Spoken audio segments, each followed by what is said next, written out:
I remember the 1992 Summer Olympics. I ran into the room screaming, "We won! We won!" My parents were shocked and confused. How could the South Korean national basketball team possibly win a game? They don't even qualify. Quickly, they realized I was talking about the USA Dream Team. It was at that moment it hit them. Their son was an American. I was born here, raised here, and lived here all my life. I have a major degree in political science from the Ohio State University, although I don't pretend to know anything. And although I absolutely love and support everything about where my family came from, I'm an American. My wife is an American. My daughter is an American.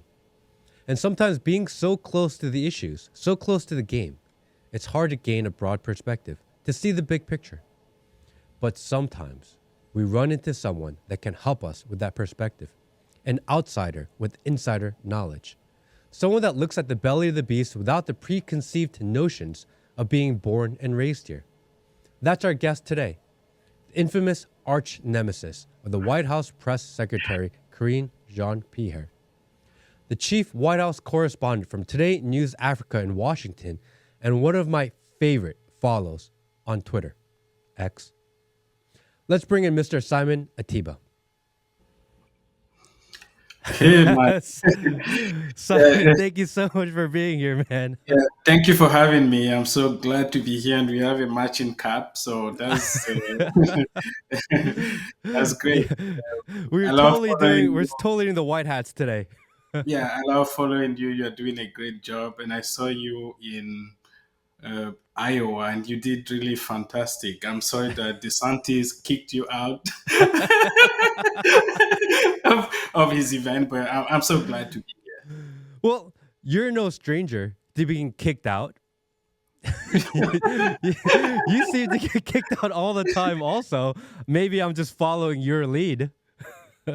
Yeah, because I've kicked out, as you know, from the White House many times, or at least not physically kicked out, but sidelined because I was actually naive. I thought that uh, journalism is about doing your job and asking the tough questions, and I also thought that the White House was a place where you really go to hold like leaders accountable. Maybe we are going to dive into that, and only for me to realize that it was really a different place. It's about power. It's about Mm. getting power and maintaining power. And the press secretary and the people who cover the White House, they are there to reinforce those things. They are there to maintain the people in power or make sure someone else comes to power. And I didn't know that. I thought that, being at the White House is to ask the tough question, ask the question that the American people really care about. And I realized, no, I needed to really pick a side and, be a member of a cult and bow to their gods and try to do all the things that people do in Washington, D.C. To belong. And yeah, so I'm glad to be here, and I'm glad that maybe we are going to dive into some of those things and Yeah, talk about. yeah, definitely. I want to get back to that, but I want to ask you kind of the most basic question first. Because anytime I meet someone, and we've talked a little bit before, but I think it's important. I always like to start with why. Why do you do what you do? And why have you chosen to come all the way here? Because you're not originally from here. You're from Africa. I believe Nigeria, Cameroon. Is that correct? Cameroon, yes, I was born in Cameroon. Cameroon. I spent time in Nigeria, so I have a good experience there. Why did you choose U.S. politics? And why did you choose to be in Washington, D.C.? Yeah, so first of all, I really like what I do. Most people don't know it. Even though I reach like 300 million views on X every month, I actually enjoy it. I have fun. Sometimes I post things and I laugh because I see the banality of life. We tend to take life so seriously, but people really have fun. People are born, people die, people play, people, life is not always that tough. And even in Washington D.C., even in the briefing room, people have fun. It's not always really that tough. So I do this because I like people. and I love telling the stories of people and our story. We tend to see people as black and white and Asian and brown and all those things, but we are actually people having a human experience. And you have the rich and you have the poor trying to be rich. You have people outside the US, traveling for miles and miles and trying to get inside the US. They don't always succeed, right? And there's this tendency to just see them as, the enemies and, the migrant who has come to the US. But actually, those people also have a story because many of them don't actually make it to the US. And so you can look at people as people and see the banality of life, what makes life interesting in from different perspectives. So I love people. I love telling the stories of people, and I love social media because it allows you to to have this conversation with people. And one of the reasons I have more than 600,000 followers and reaching 300, nearly 300 million, hitting nearly 300 million views every month right now, I keep increasing every month, is because I understand that social media has to do with people, having conversations with people, talking to people, not dumping news on them, respecting them, getting feedback from people. When you do that and you have that conversation with people, people begin to know you by name. So you have a community. You're not just, pretending to be, the same this God who sits in the White House or travel with the president on Air Force One, but you are this guy who says, let's talk about this. Let's have a conversation. And when you respect them and when you love them, people tend to see it and they reciprocate. They give you, and yeah, they end up, treating you exactly the way you treat them. I mean, I love when on Twitter you say, describe this person in one word, and everyone gives like 100 words. Right? Right? Yeah, yeah, So, that's a well, fun part. That's a fun yeah. part because I'm not actually asking them to describe them physically, right? You have all these characters in Washington, D.C. You have Cory Bush. You have all kinds of people. And it's always interesting to have 10,000 people going to a post and leaving their comment and seeing how fun and funny, people can actually be. Well, then let me ask you, describe Corinne Jean Pierre in one word. You can't do it in one word, can you? Oh my God. It's a lot of words. I will say interesting. Hmm. She's Let me give you let me give you my take. This is what I see because she obviously doesn't like you. And from an outsider perspective, tell me if I'm right on how I assess because I'm curious. When I see her interaction with you, I see somebody that doesn't like you not only because you're black, but because you're African black. And she doesn't want to be nice to you because then maybe people will perceive her as that. And it's almost this self hatred that I see with her. And I think that's concerning, but that's what I see. But I could be wrong. Maybe my perspective is no, different. no, no. What do So you see? you are the first person to accurately diagnose this. So I believe that she lived a false life. Uh, I don't think that I know maybe people are going to criticize me for this. Um, I don't think she's a true lesbian. Hmm. I don't think. I don't think she's living a. She's being honest with herself. Hmm. So she's an immigrant like me. She doesn't seem to like who she is. She's lesbian. She's the first black female gay press secretary. And she sees this guy in the briefing room who is black, who is African, who has this funny accent. I tried to sound like people here. I failed. Um, I love your accent. I think it's amazing, by and, the way. yeah, and so what she does is she becomes condescending. Hmm. She becomes disrespectful. She comes to the briefing room and she wishes happy birthday to people, waste time instead of answering questions. And so I see her being condescending, I see her being disrespectful because of all those things. What she doesn't understand is I see people as people.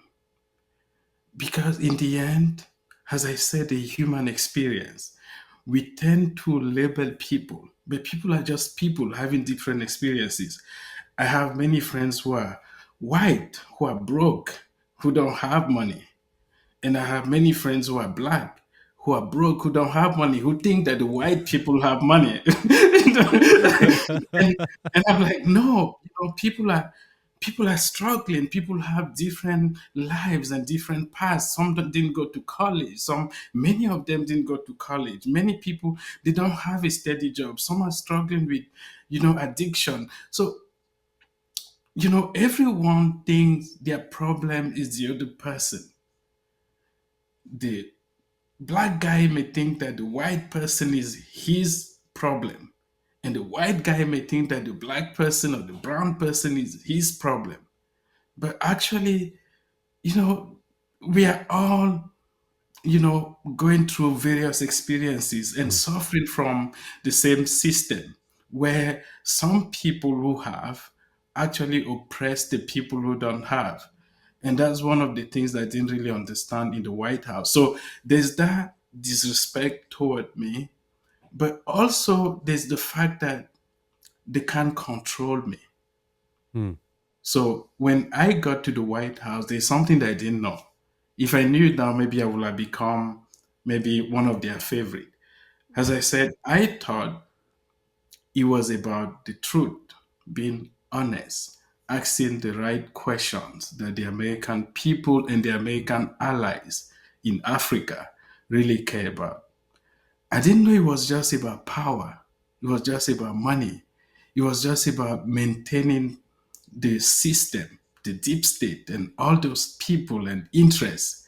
And so I didn't understand all those interests. And so when I was asking those questions, the people in the briefing room were almost telling me, why don't you understand that everything here is fake? The press briefing is mm. fake.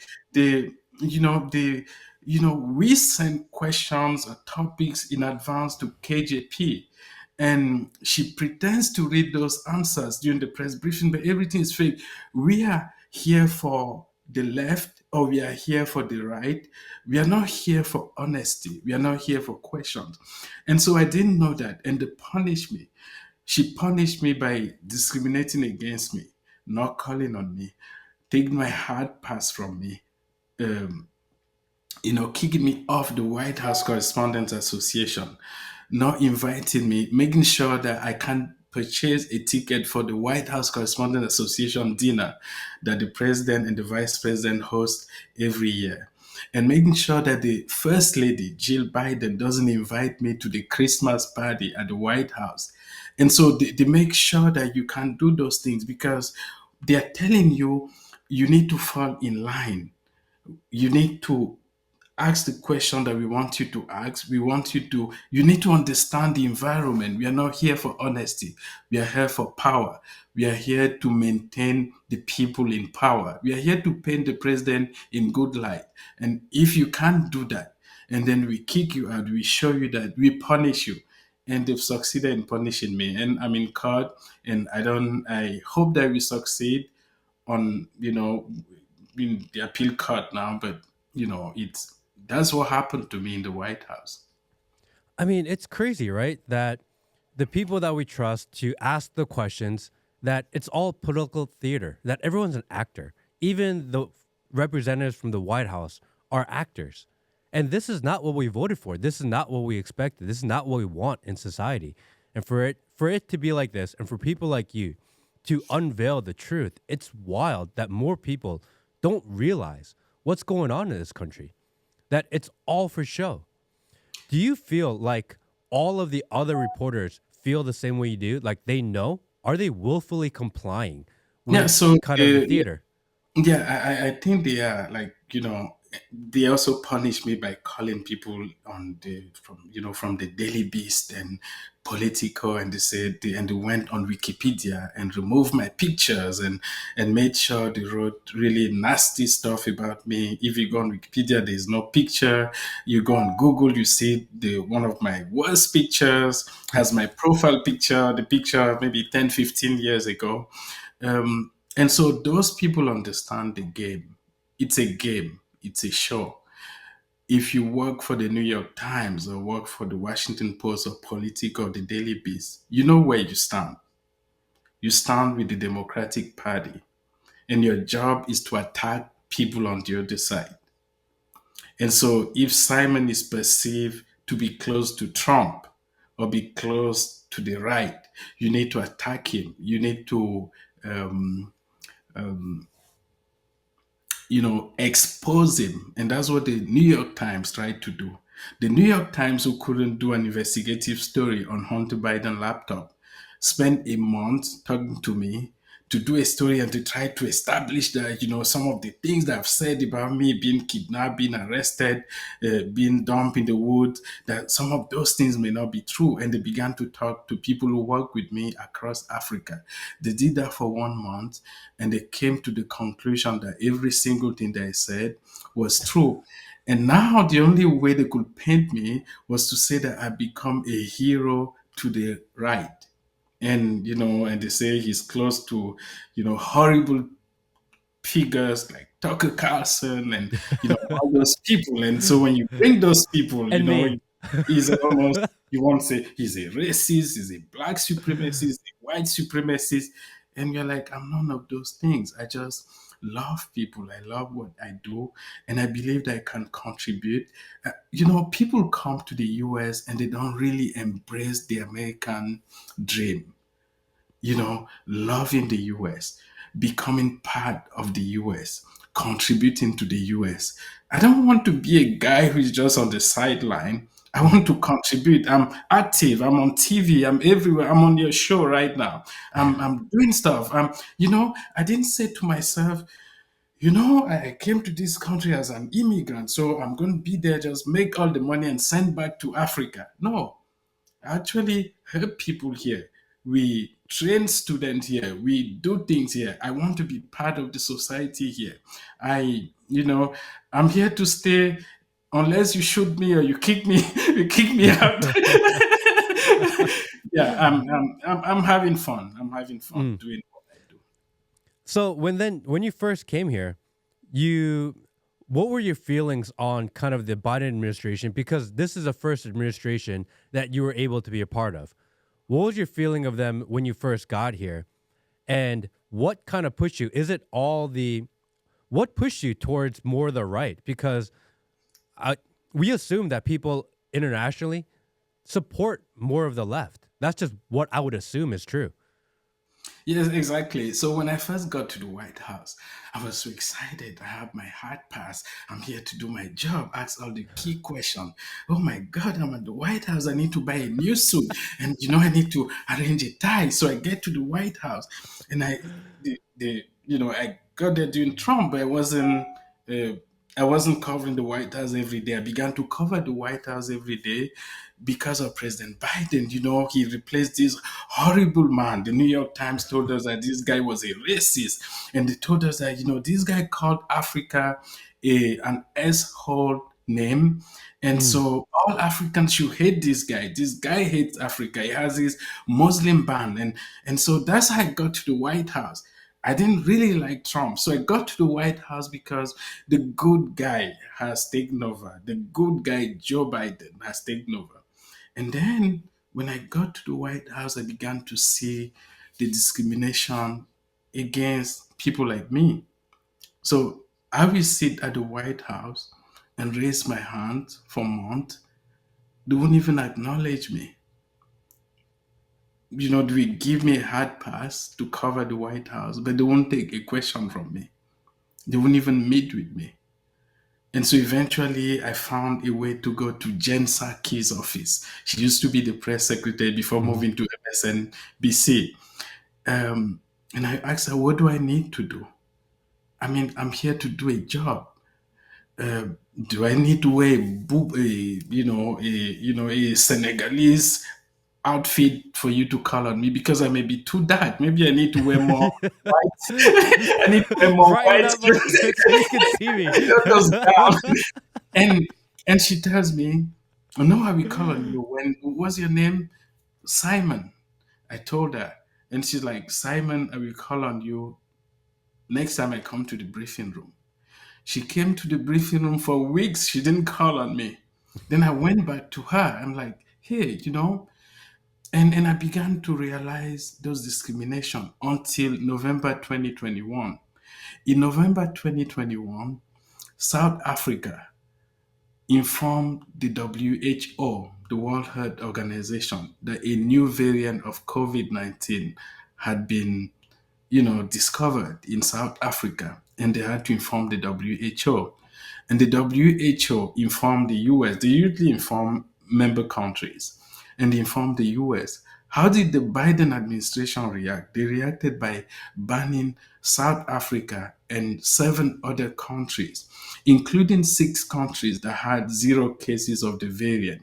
At the same time, the variant was in Hong Kong, in the UK, and everywhere. And all the countries that were banned were black countries, black African countries for a variant that was all across the world. And I challenged them. I asked them, I mean, how do you justify that you ban a country that has zero cases of the variant, but you allow countries that have zero cases? And I could see discrimination and racism.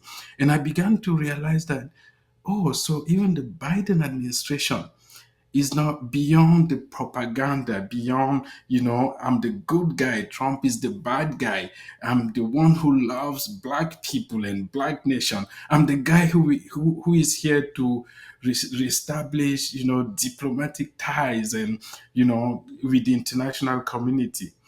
And I began to realize they were discriminating against Africans. And I challenged them and I became the enemy. They didn't want to talk to me anymore. They didn't want to call on me anymore. They began to disrespect the First Amendment, which says that you don't need to like me, but I have the right to ask you questions. As long as you allow me to have my hard pass and sit at in the White House, you need to take questions from me.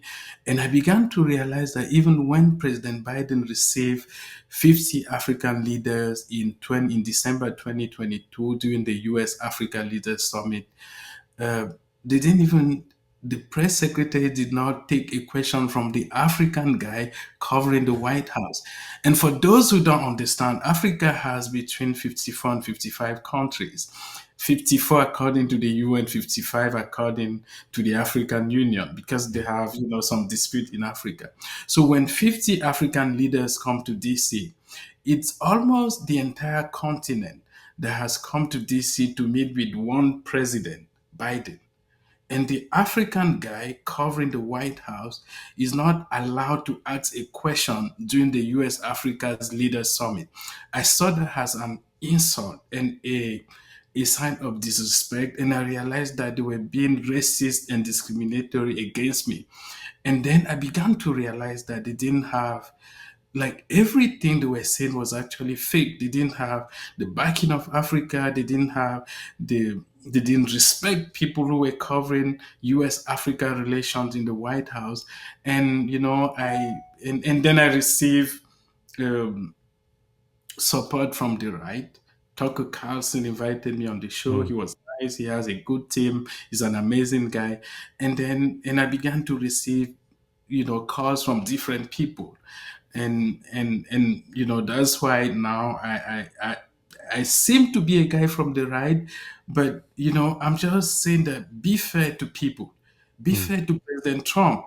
Don't behave like some of the countries where we fled from to come to the US, where there's no rule of law, and don't kick the man out.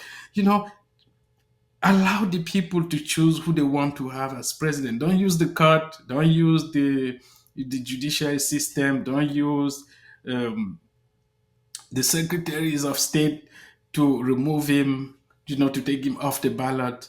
Allow him to allow the people to decide. And when you do that, and when they see that I tweet something and it reaches maybe 10 million people, and then you become a threat, and they don't want to have you anymore. But Mm. they can't really do much because they realize that you're a force. People are listening to you, and the reason people are listening to me because they see the honesty. Mm. I'm honest, and I'm also close to them. I don't need to pretend to be who I'm not. I have a cool relationship with them. Sometimes I post fun videos, and people are like, "Oh my God, you are supposed to post news." I'm like, "No, you are supposed to post news. I'm here to have fun and post news when we have a news, but also life is full of many things and many areas and fun, entertainment, and people and news and breaking news and lies and and so it's been a journey for me to understand that what I used to think the US was is not really that. The American people are amazing people. Mm. I've met some of the most amazing people here. The people in power, they're horrible people. They like to go to wars, they like to oppress people, but the people themselves, they're amazing people, and many of them love me. When I go to event, they want to take pictures. I'm like, me, take my picture. I'm just like you, So yeah. So, I mean, thinking about then Africa, right? Because Africa is probably the fastest growing and most developing country in the continent in the world. And influence and money are pumping in from both US and China. It almost feels like there's a race for control for all the minerals and resources, and it's so undeveloped. How do you see the future of the development of Africa? So I see the US losing momentum in Mm. Africa. I see China buying everywhere, building roads, bridges, building close relationship with African nations.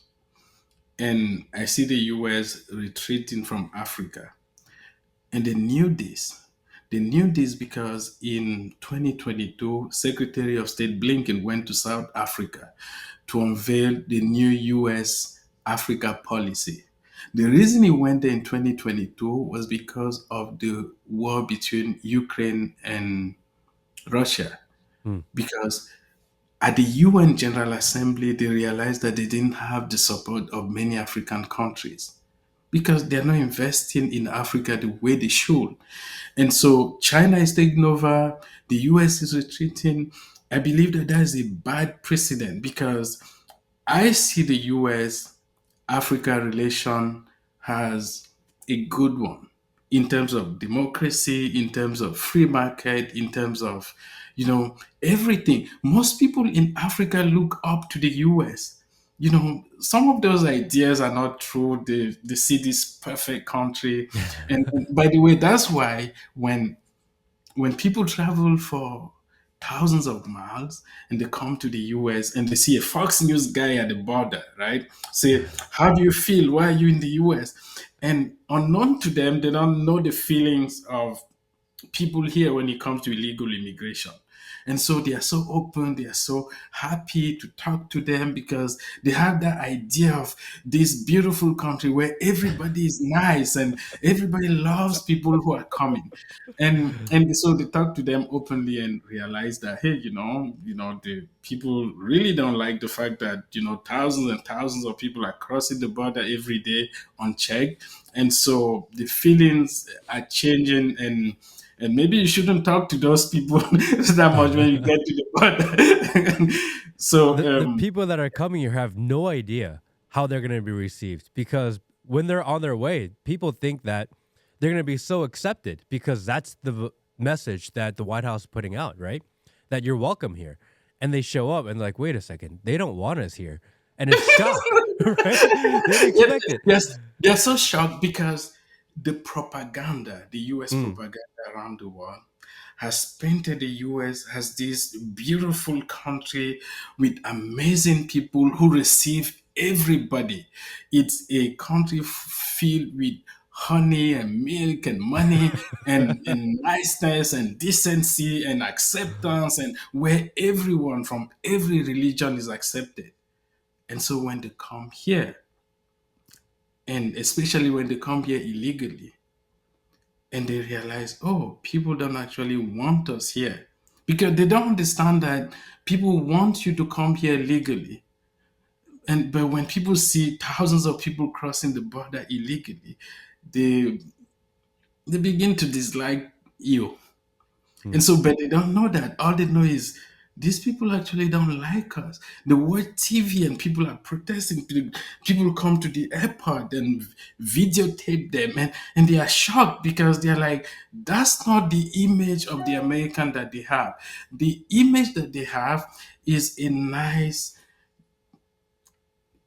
welcoming, loving American in Miami, in Hmm. Las Vegas, in Hollywood, in the music, the songs, the rap, the caps, that's what they really know about the US. And most of them don't actually stay. Most of them will not be able to stay because when most of them get to the US, do you realize, oh, I don't even speak the language.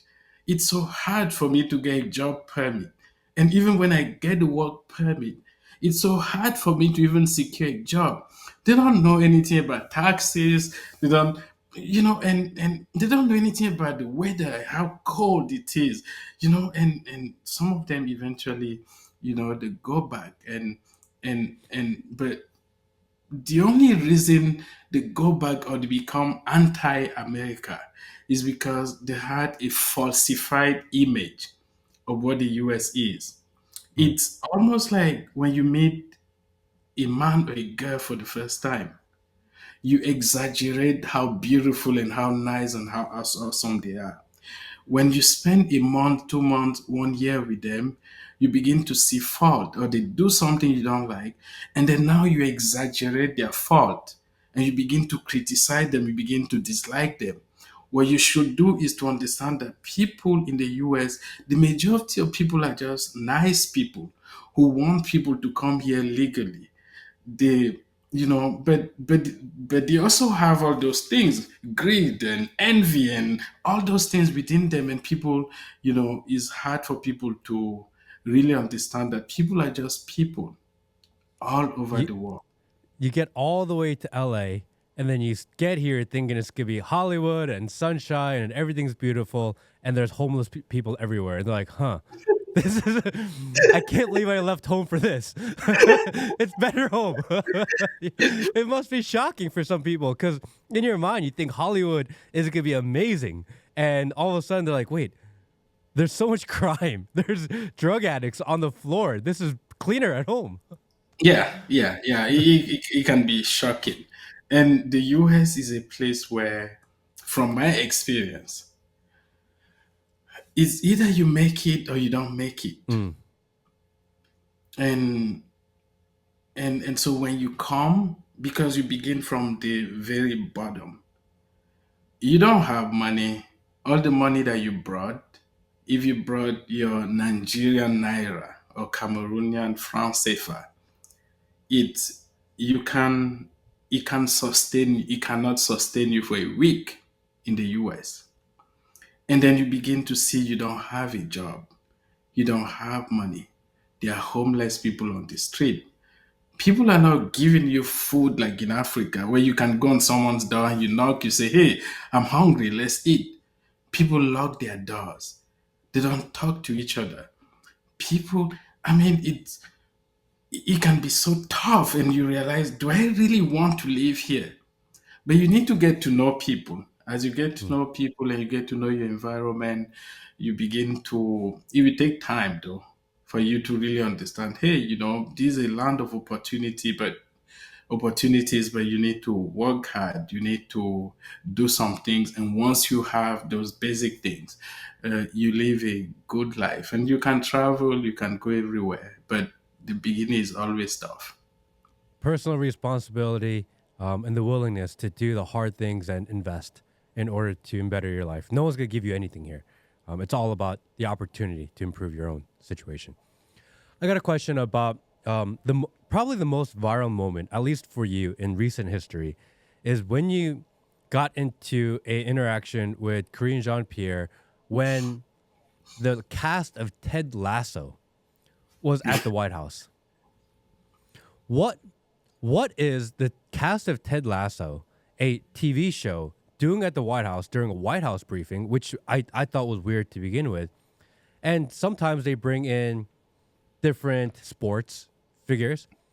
If the Kansas City Chiefs win the Super Bowl, are they going to bring in Taylor Swift? No. Taylor Swift. She's not very liked on the right, and people on the left are coming to support her. I believe that her love is fake. Hmm. I believe that she's 34 years old, and she really wants someone to love her. She can't find it, and she can't believe that she's actually going the same way people who have been famous, who always find it really hard to find love. The more famous you become, the richer you become. It becomes difficult. You can't just go on a dating app and put your picture should be on all the TV stations. So it becomes really hard for you to find love and someone who really loves you for you. And so you end up kissing people on TV and doing that TV love when real love has really to do with, being with someone who loves you, who understands you, who appreciates you, and away from the TV, away from the public. Every time someone tried to display too much love in public, inside them, that's not true love. True love is quiet, it's simple, it's you know so I like her a lot. I know she's going to probably endorse President Biden, and people don't really like that on the right. I don't think many people take voting advice from her, but that moment shows you what we respect at the White House. They bring stars and celebrities and all these people to come and talk about things they don't really know much about, mental illness and all those things.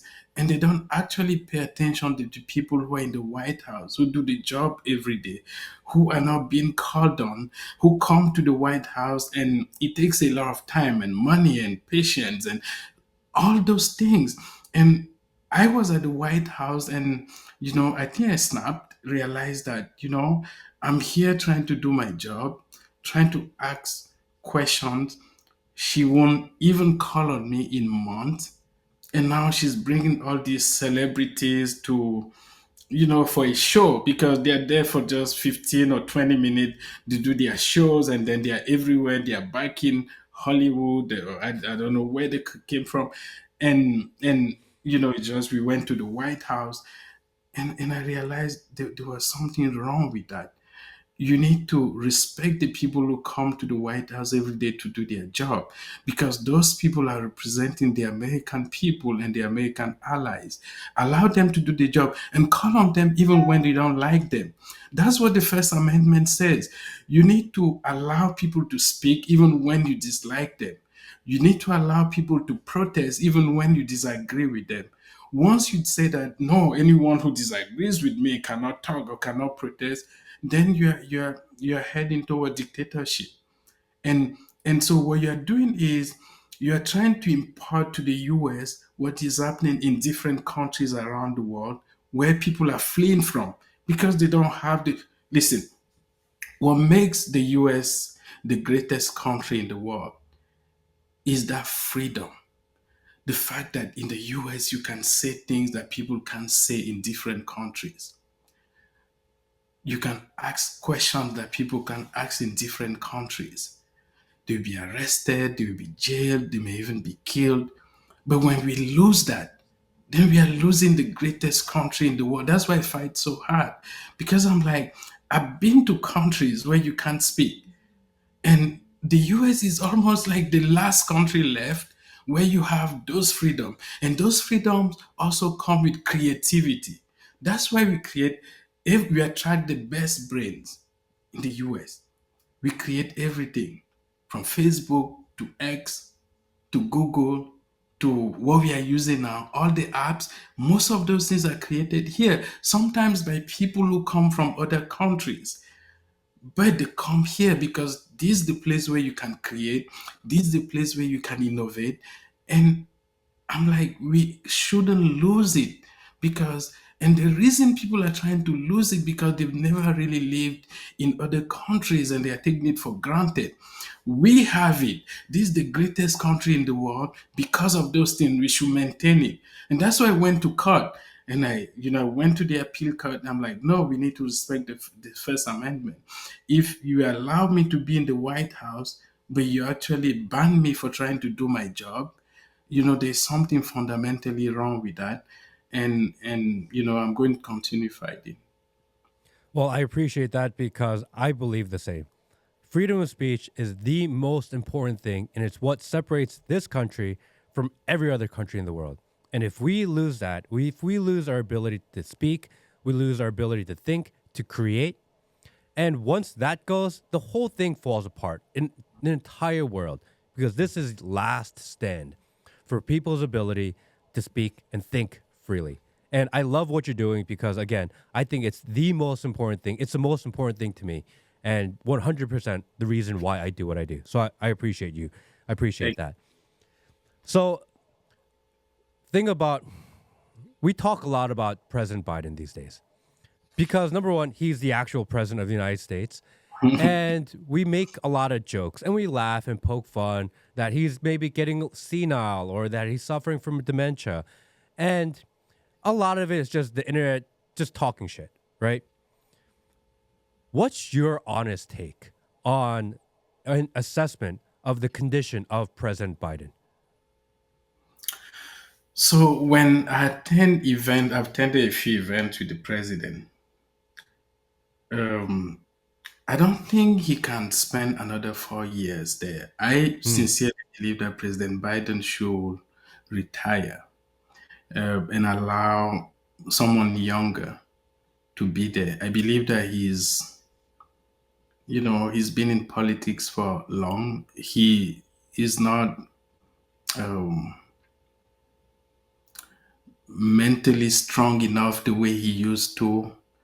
He doesn't take, to me, many of the decisions when it comes to foreign policy, like Ukraine. I believe that the Secretary of State, Anthony Blinken, has hijacked the government.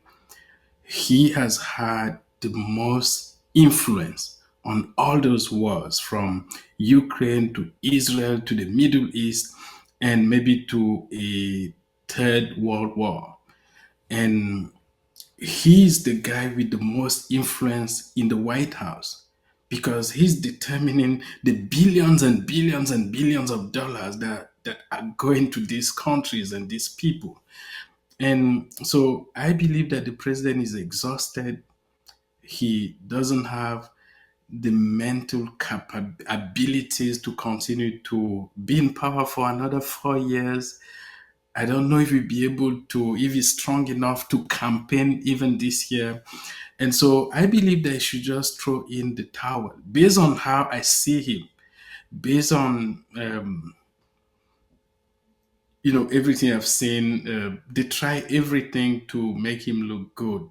People send in questions in advance during the press briefing. He knows exactly how many questions he's going to be asked, who will ask the question, and even the question that the person will ask. And you've seen it with pictures. And he's not come to the press briefing room even once in more than 3 years for a press briefing. He's 81 years old. President Trump is 77 years old. But you can see that President Trump is aging better than President Biden. And so they believe that he has the experience and that he can defeat President Trump, whom I expect to win the primaries. But he's not even strong enough to campaign. Hmm. And so what they are going to do is to pump in money. I saw your podcast or Mhm. your take yesterday on the super PACs trying, there are super PACs super PAC trying to invest $250 million in ads because the president will not be able to campaign and they need to saturate the media with influencers and people who will do, try to show you how strong he is, how smart he is. Um, but I don't believe that mentally he's strong enough. I don't believe that physically he's strong enough for another 4 years. And that's crazy, right? Because the super PACs are going to give probably they're going to spend $1 billion to try to get President Biden reelected. And not only that, but they get all the free promotion from all the White House press that are going to make it seem and not report on the condition of what he is. And then you have all the mainstream media that's going to start telling you that President Biden is doing a good job. Not only does he get the $1 billion in extra money, he gets all the free advertising from all of the media, which probably ends up being $2-3 billion worth of promotion. And it's not, it should be illegal. It really should be illegal, the amount of money and press that can be given to one side, because we're taking away people's ability to make their own decision. And we need to have some sort of resemblance of fairness in the election. It's ridiculous at this point. Yeah. So, the question is who actually chooses a president? Hmm. If every day you are bombarded with, uh, all you watch is President Biden is doing a great job. He's so strong. He did 50 push-ups, today. He can run. He can, do all those things. And the war in Ukraine is a great war because the reason we are there is because we are trying to prevent Russia from taking over Europe and taking over the US and the propaganda, the whole thing. Many of those claims are false. But if that's what you hear every day because they've injected billions of dollars into the media industry, the mainstream media, and then you believe it. And then, the people you have are people like me, people like you, independent media, who can speak the truth. But we don't have the resources Hmm. even though I reach 300 million views every month, nearly 300 million views per month now. But that's not enough. That's not enough when you have one super PAC spending 200, almost a quarter of $1 billion just to brainwash people. That's what they're trying to do, brainwash people and tell people this guy is the strongest man on earth. He's doing a great job. Inflation is not his fault. The wars are not his fault. Give him another chance. And Trump is a danger. He hate democracy. We need to see this guy is there to save the country. Imagine Trump if he's in power, he will kill people. He will assassinate his opponent. He will jail. That's the picture that he will paint. But you people like me who will say, but wait a second. This guy was in power for 4 years. There was no war. The economy was doing great before COVID. And COVID came in 2020. And this guy has been in power in 2017, 2018, 2019. The economy was doing great. People respected the US. Even the situation at the border was actually doing great. But so he didn't jail anyone, didn't kill any, didn't wasn't killing opponents the way they are saying that you will kill people, wasn't jailing them, wasn't using the DOJ to go after his political opponent, didn't even remove President Biden, candidate Biden from the ballot. And now that guy is now the worst guy who will change the US and kill the US and so that's what they will do. So that's that money, the 250 billion for just one super PAC, because there will be many of them Hmm. who will invest maybe billions of dollars to get President Biden reelected. Their message will be that Trump is such a danger that if you allow him to come close to the White House, then the country will cease to exist. And they are ready to destroy the law, destroy the DOJ, destroy what makes the US, destroy even the First Amendment because they are trying to prevent one man from becoming president again. And people who read me think, Simon is a, he's a Trump stooge and Putin stooge. No, I'm not. I'm just saying, I'm just saying, be fair to this man. Don't destroy the rule of law because of him. Because you're trying to bar him or ban him or prevent him from running again. Don't destroy the country because of him. He will come. If he wins, he might be there for just 4 years. If he wins, he will be there for just 4 years. And then he will go. So don't, are you thinking about the civil unrest? If you just ban this guy 2 days from, the presidential election, what if there's a civil war? Are you ready for a civil war? I mean, are you thinking like he can even lose at the ballot? You're not sure that he will actually win.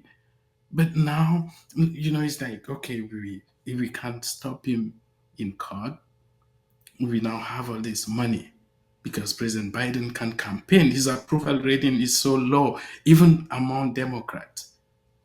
And so to me it's almost like election interference, like election Hmm. rigging, when you begin to invest billions of dollars and manipulate people and paint someone as the demon and the devil and the other person has an angel. If you read newspapers on the left, or people online on the left, they always have the picture of President Biden looking so strong and happy, and and the visual President Trump looking so angry and so dangerous. The only thing I want to say is this, Matt. I believe that people should empower people like us, people who can speak the truth, people who can stand for the truth. People should subscribe to us to speak the truth, to stand for the truth, not to be brainwashed and spread propaganda. But people will say, no, is this guy really the worst guy in the whole US history, who didn't go to war in 4 years, who didn't jail political opponent in 4 years, who actually deported less people? Like, is this guy the racist? And no, he's not. So let's look at the policies. Let's look at people beyond the propaganda. Let's remove the propaganda, and let's look at Trump as someone running for president. Do you want him? These are his policies. These are the things that he's trying to do. But I'm afraid that we are gone past, you know, uh, that um, people are no more ready to listen to, the fact. It's not easy, right? Because like you mentioned, guys like me, guys like you, guys like us that are trying to do the right thing, be honest, genuine, open with our ideas. We're going, and people say, I don't care if they spend $250 million. I'm never going to vote for Biden. Let me tell you something. It is two guys with almost zero budget and a group of us with almost zero budget going up against billions of dollars. We are in this huge uphill battle. We are definitely the underdog. And people try to say, no, like Biden is so unlikable. This propaganda, this brainwashing, and this brainwashing campaign that they're going to do for the next 6 months, it works. It is effective. If you throw $1 billion at anything, it's going to have effect. It's a lot of it's a lot of damn money. And people think, oh yeah, Simon, he's doing work. Matt, he's doing good work. They're gonna make a difference. We're, I hope that's true. But the difference we can make versus $1 billion pumped into the world, we got a big fight ahead of us. Yes, and most of us, we are, like you say, underdog. We don't have, big budget. We are just trying to speak the truth, stand for the truth, and stand for the rule of law, and say that no, don't destroy the country because of this guy. But when these people come with all the money and they saturate the media, you wake up, you hear that Biden is the best. Trump Mm. is the worst, is a danger. You go to sleep, you hear that Biden is the best, he's strong. He's actually, he's running now, he's doing push-ups, he's bad. And then you see, and they show you how bad Trump is every day, how dangerous he is, how he will kill women, he will, he will, and then if you're an independent voter and you keep watching it and seeing it on TV, online, and everywhere, you say to yourself, the devil I know is better than the angel I don't know. So we stick with President Biden, Mm. who is there. I know he's Doing on, push-ups, he's doing push.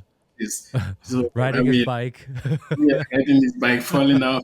But I will rather stay with him than with this guy who is so dangerous because people's attention span is so limited.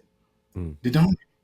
Many of them can't recollect that President Trump was in power for 4 years, and Yeah. before COVID, everything was doing great. Yes, he may tweet things and he may be on TV.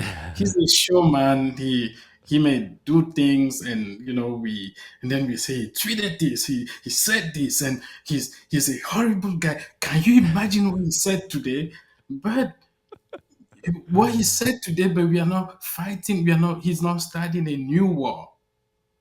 Yeah, he tweeted, okay, yeah, he said something about this person, but the economy is doing great. Okay, I have money in my pocket.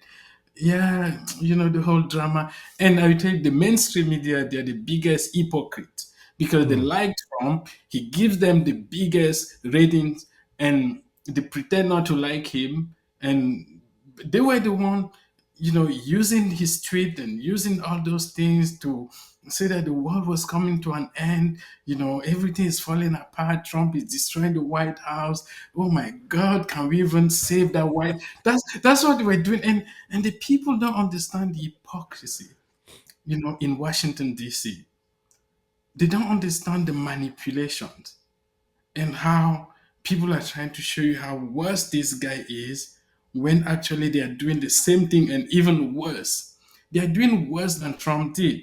I would rather be with someone who doesn't go to war than Mm. someone who goes to war for years, spends billions of dollars, and in the end, hundreds of thousands of people are killed, and we don't see any progress. We end up, you know, in the same place where we were at the beginning of the war, but just with billions of dollars spent, gone to Boeing and all those places where Nikki Haley, used to work, all those people. So I would say that money is a big factor, and billions of dollars are likely going to be spent to keep President Biden in power. And the people who are watching this broadcast should stand with independent creators, journalists, podcasters, opinion leaders, all kinds of people, because those are the people who will be holding the line. They say, hold the line. You're an Mm. underdog, but you have an audience. If you can reach 300 million people, when I tweet, I reach more people than Fox News. I reach more people than the New York Times, and and so if I can do that with the resources, it will be great. We have a chance. If not, no chance. I really appreciate everything you do. I appreciate your time today. I hope you come back. I think we need to do a night stream next time where we can watch some clips and react to them. I think that would be a lot of fun. I would love to have you hang out more often. I really truly believe that the work that you do is making a difference. And anyone watching, definitely go check out Simon, support Simon, subscribe to Simon, because Simon is really doing God's work. I appreciate you, brother. Love you. Thank you so much for what you do. And everyone else, definitely come check out the Discord. Definitely check out Simon's Twitter. We're going to link it to the bottom. I, I I just love that you're willing to just speak the truth. And I think that's what we need. Even if I don't agree with everything, I can feel your genuinity, I can feel your honesty, and I think that's all we need in life right now. Is people that actually care. And you don't have to agree. We don't have to agree on everything in life. We just don't. As long as we're open and honest with ourselves about it. And that's the problem that we face. Washington is theater. Washington is lying to you. And most importantly, they are knowingly lying to you. Support Simon. I love everything Simon is doing. My favorite follow on Twitter, X. Thank you, Simon. Thank you, Matt. Thank you for having me. Thank you, everybody. And we will be back soon. Oh, and if you're still here, definitely smash that like button. Thank you, everyone.